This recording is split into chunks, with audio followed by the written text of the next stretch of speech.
He raised his hand, and in front of his mistress, his colleagues, and the hospital board chair, he slapped me. I didn't cry. I didn't scream. I didn't even touch my cheek. I just looked at him, then looked at her. And I remembered the USB was already in my purse. My name is Calla. I was 5 months pregnant.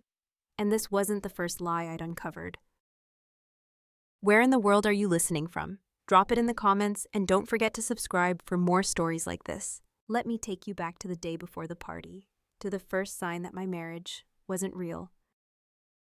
I teach high school art. It's not glamorous, but it's steady, and some days when a student stops by just to show me what they've drawn on their own, that's everything. That was my world. Classrooms filled with light, the smell of dry paint and pencil shavings. Music playing softly while kids forgot for a moment that they had to be perfect.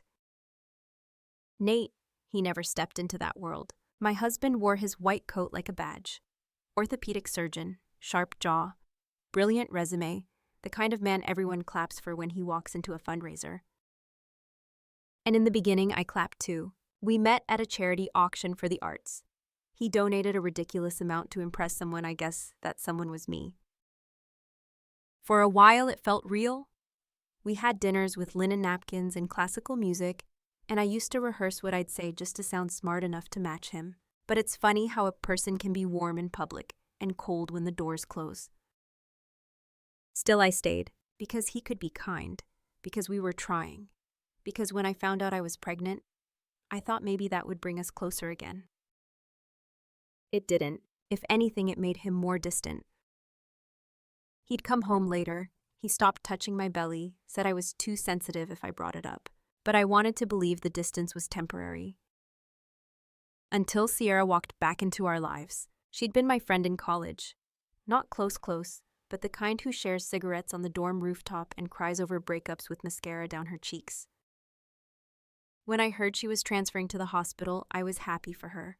I even baked a little welcome box of lemon bars and dropped it off at Nate's office for them. He said I was sweet. But the way he said it, not grateful, just amused. I brushed it off.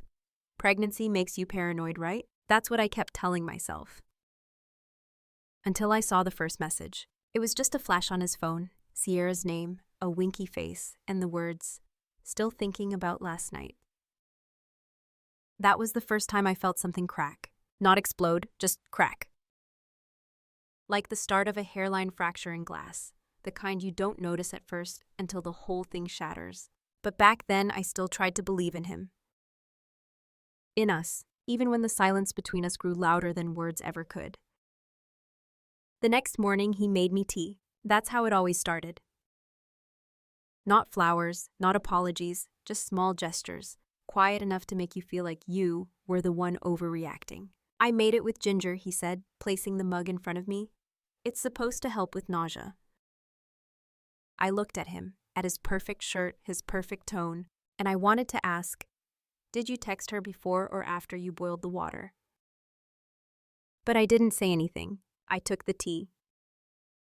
That's what I did back then. I took the gestures, the excuses, the silence. At school, I caught myself staring at the photocopier for too long, my mind blank, hands shaking. That night, I couldn't sleep. Nate was in the guest room again, said he didn't want to disturb me. I stared at the ceiling for hours. I'd memorized the pattern of the fan blades by now. 4 brown ovals, one slightly chipped at the edge. Like everything in our life, still spinning but not quite whole. He started scheduling night shifts more often, said the hospital was short-staffed, said his team needed him, said Sierra had picked up double shifts too, and wasn't it great to have someone so dedicated. He said all of this while chopping vegetables in my kitchen. I remember how he sliced the carrots with such precision. Didn't even look up when he said her name. I nodded, smiled even, and later that week when I went to drop off his dry cleaning, I saw 2 coffee cups in his car. One with almond milk, one with oat. He only drank black. I left the bags on the passenger seat, walked away without saying a word. Back home, I wrote it down, not in a journal, not in my phone. Just on a scrap of receipt I found in my purse. And 2 cups, oat and almond, Thursday. That was the first entry. I didn't know why I kept it. Only that something in me whispered, "Start remembering because he's counting on you to forget." It was a Wednesday. I remember because the sun came through the curtains in that soft peach-colored way it only does midweek. And I remember because I was supposed to have my second trimester scan that morning. We'd booked it together. He even added it to his work calendar weeks ago. But when I texted to remind him, he replied 3 hours later, "Emergency case came in, can't get away, go without me." No apology, no emoji, just clinical, detached, like I was a patient he'd outgrown. I stared at the screen for a long time, then I stared at my belly. I'd felt the baby move that week, just little flutters, like a goldfish turning in warm water, and for a second I wondered, do I even tell him anymore? But I went. I held the printout in my lap the whole Uber ride back. Little legs, tiny spine, heartbeat like a butterfly in a jar. He didn't ask to see it when I got home, didn't even look up from his laptop. But what cut deeper wasn't the silence, it was what came next. I asked if he still wanted to go to my parents' house that weekend. We'd promised them dinner. Mom had even made his favorite dessert. He barely looked at me when he said, "Maybe it's better if you go alone. You know how your dad gets when I'm not present enough." Present enough, as if showing up was a performance I'd failed to direct. As if my family's disappointment was just inconvenient scheduling. He went back to typing, and I went back to remembering. That night I found his blazer on the kitchen chair, in the pocket a receipt. Sierra's name, emergency contraception, dated 3 days after he last kissed me goodnight. I didn't cry, I just stared at the microwave clock blinking 12 hours, over and over, and I thought, a big lie doesn't need to be shouted. It just needs the right moment. And the right person who won't react. I found it in the printer tray. Not hidden, not labeled, just sitting there like it belonged. It was a spreadsheet. Medical codes, dates, reimbursement amounts, and Sierra's name everywhere. Co-signed treatment notes, confirmation of procedures, billing authorizations for patients who didn't exist. At first, I didn't understand. I thought maybe it was insurance paperwork or internal audit prep. But then I saw the name Teresa Mulvaney, and I froze. Because Teresa had passed away 2 years ago, stage 4 cancer. She used to paint with me every Tuesday night after her sessions. I still had one of her pieces, a watercolor of storm clouds over Camden Bay. Nate had signed off on a knee procedure for her last month, and Sierra had approved the follow-up. I felt my fingers start to shake, but my mind stayed calm, too calm. That was scarier than anything. I took a photo, just one, quiet, sharp, flash off. Then I put the paper back exactly where I found it, aligned the edges, straightened the tray. Later that night, I emailed the photo to myself, using an account Nate didn't know existed. Subject line, "Don't delete this." That's when it began. Not revenge, not yet. Just archiving. That's how I thought of it. Every time I saw something strange, a bill, a document left out a shift in tone, I wrote it down. Dates, times, names, phrases. I kept it all in a folder labeled Sketch Ideas on my laptop, next to lesson plans and grading rubrics. Safe, invisible, mine. I didn't confront him. I didn't even flinch when he started calling me forgetful, hormonal, dramatic. I just smiled and asked if he wanted more tea, because I knew. And he didn't know that I knew. There's a silence more dangerous than screaming. It's the silence of a woman who's done second-guessing herself, the kind that makes men wonder, did I go too far? And by the time they ask that, it's already too late. The invitation had been sitting on the kitchen counter for 2 weeks, embossed, thick paper, gold leaf around the edges. Annual Gala for Surgical Innovation. Same hotel, same ballroom, same faces. Same man who once told me I was his calm in the storm. And now I was the storm. I stood in front of the closet holding the only dress that still fit. Dark green, high neckline, long sleeves.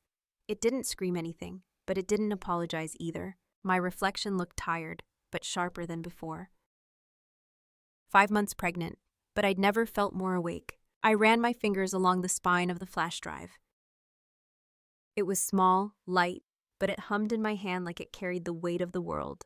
It held everything: the billing records, the falsified names, the messages Sierra forwarded when her conscience cracked, half regret, half survival. Jasper had checked every document, said the packet was strong enough to make 3 agencies blink. He offered to deliver it himself, said I didn't need to show up. But I said no. I needed to look them in the eye. I needed them to remember that the quiet wife, the one who smiled through fundraisers and smiled through silence, had been watching. Carefully. Closely. And tonight, she wasn't coming to applaud. I sat on the edge of the bed, slipping the USB into a tiny zip pocket inside my clutch, right next to a tube of lipstick and a folded sonogram image. I looked down at the blurry black and white, little hands, little feet. And I whispered, "We don't run. Not this time." There's a kind of calm that comes before justice. It looks like surrender, but it isn't. It's the deep breath before the lights come on. The softness before everything breaks. So I stood up, grabbed my coat, and headed out the door. Not as the woman he left behind, but as the one walking straight into the room with the truth in her pocket. The valet took my keys without a word. He didn't look twice at me, just another wife in another gown arriving late. The lobby smelled like expensive cologne and ambition. Everywhere I turned, someone was laughing too loudly, pretending they weren't measuring who mattered more. I walked past them, slowly, deliberately. And as I rode the elevator up to the ballroom, I thought about all the times I'd convinced myself this wasn't real, that Nate didn't mean it, that Sierra didn't know better, that maybe silence was safer. I remembered the first time he shut me down in front of his colleagues. The first time Sierra brushed my shoulder too gently, called me mama-to-be, with that syrupy sweetness I now knew how to translate. And I remembered the version of me that smiled through it all. Because that woman died quietly and no one noticed, but I did. I stood outside the ballroom doors for a long second, could hear the jazz band warming up, the hum of 100 people who thought they were in control. Then I felt her. A little kick, low and steady, like she knew. I smiled. Not because I was ready, but because I was done being afraid. When the doors opened and the lights hit my face and the hush fell over the front tables, I knew there would be no turning back. Not for me, not for them, and especially not for him. The lighting was soft, intentional. It made everyone look just a little richer, a little more refined. Champagne moved on silver trays. Waiters in black vests smiled without blinking. And the jazz trio by the far window played like they'd been told not to stand out. I walked in without a word. No one expected me. That's how invisible I'd become. I passed the donor wall Nate had helped design, his name etched in gold beside the hospital's crest. Right below it, a quote, "Healing begins with truth." I almost laughed. Across the room I saw them. Nate in his perfectly tailored navy suit, Sierra in a blood-red gown. Their bodies angled just slightly toward each other, not touching, but tethered. They didn't see me at first. Most people didn't. But then Dr. Colburn spotted me from across the hors d'oeuvres table.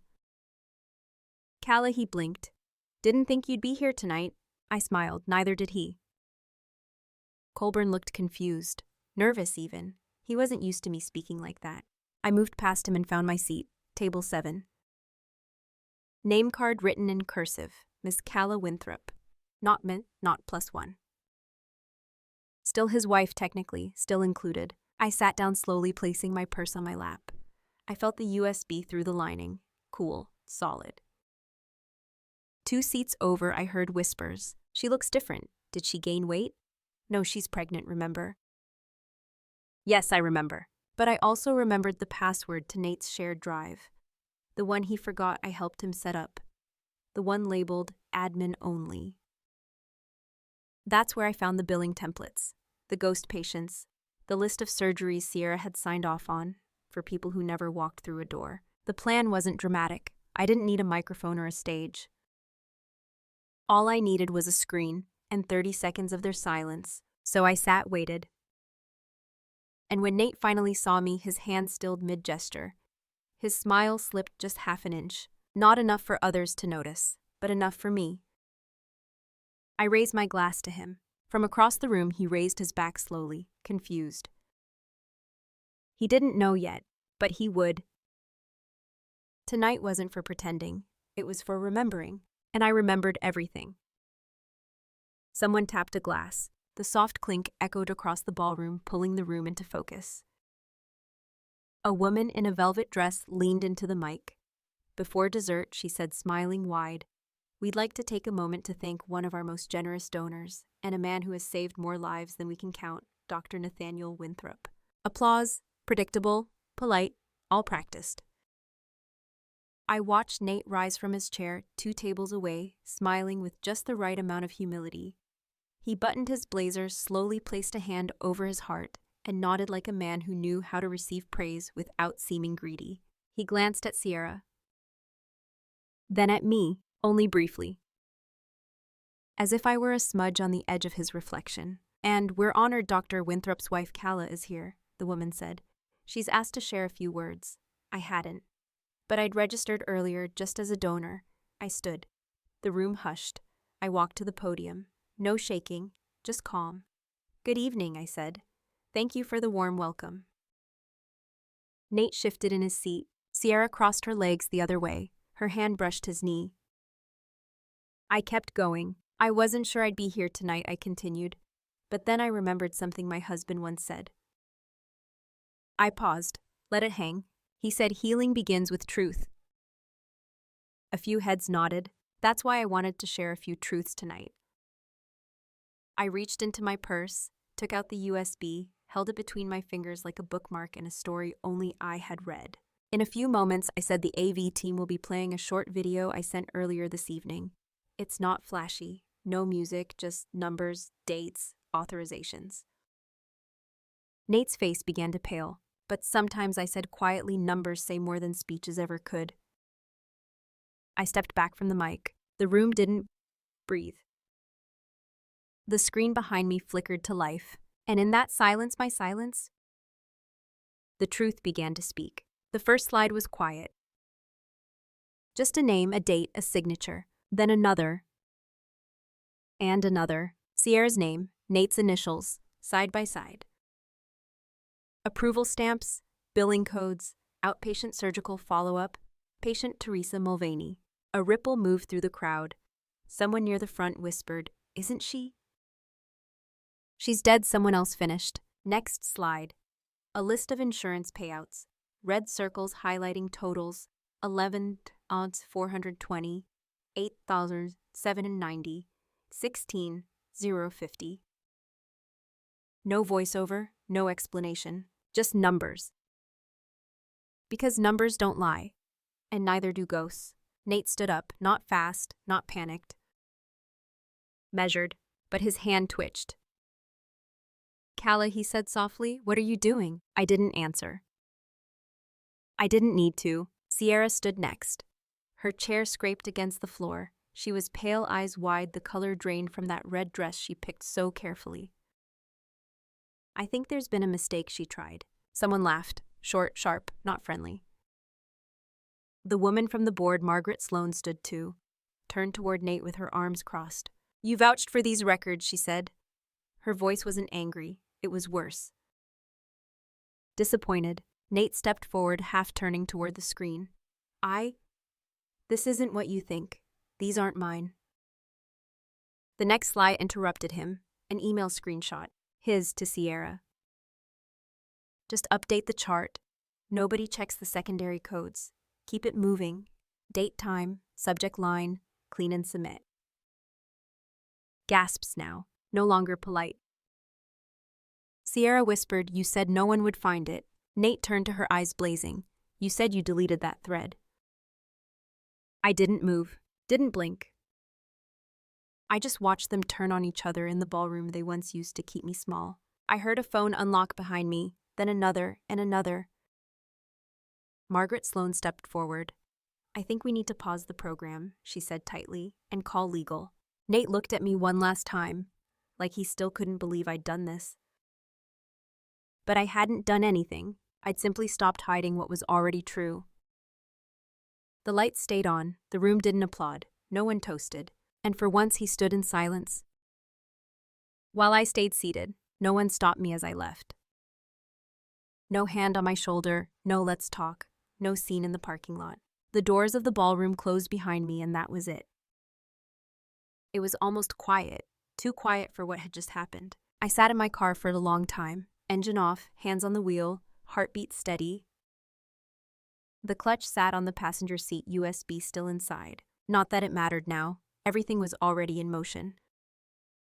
I looked at my reflection in the rearview mirror, mascara still intact, hair a little looser, eyes tired but clear. For the first time in months, I didn't feel small. I drove home with the windows cracked, the cold air slicing into the silence. I liked it that way. At 3:12 a.m., I got the first message. Margaret Sloan. We'll be in touch. Then came the emails. Hospital legal, HR, the ethics board. Even a local news reporter I didn't recognize by name. By 7:00, it was on the morning broadcast. Respected surgeon under investigation for insurance fraud. Whistleblower reveals years of misconduct at local hospital. Source wife of Dr. Winthrop may have provided key evidence. I muted the TV. I didn't need to watch it fall apart. I'd lived it. I made tea, sat at the table. Sunlight streaked the floor. No footsteps, no keys, no voice telling me I forgot my vitamins. I breathed. In then out, slow. The phone kept buzzing across the counter. I let it. Not everything needed answering. I reached for my plate, then felt her a kick. Like she knew. I smiled. We did it, I whispered. Not for glory, just truth. And breakfast. In peace. By noon, the hospital's website had removed Nate's profile. No smiling photo, no list of credentials, just a 404 error where his name used to be. A statement followed soon after. And Dr. Nathaniel Winthrop is on indefinite leave pending formal investigation. They didn't thank him for his years of service. They didn't say he'd be missed. By 3 a journalist was knocking on my door. I didn't answer. She slid a note under the mat.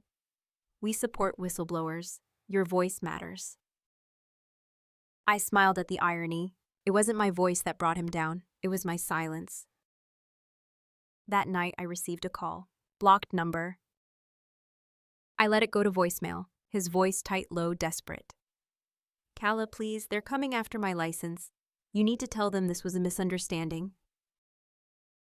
Pause. We can still fix this. I'll do whatever you want.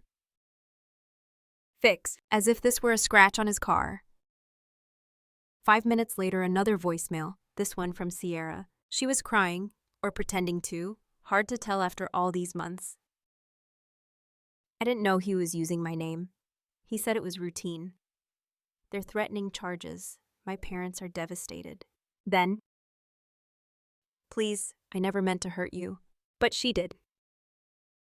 And she did it with her eyes open. At 7:42 p.m., I texted Jasper a single sentence.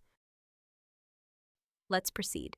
He replied with a thumbs up and a copy of the formal report, already submitted to the State Medical Board and the Insurance Fraud Bureau. The next morning, a legal assistant from the DA's office reached out. I read the email slowly, twice. We believe your documentation has established a pattern of willful misconduct. Would you be open to a formal deposition? I closed my laptop, ran a hand over my belly.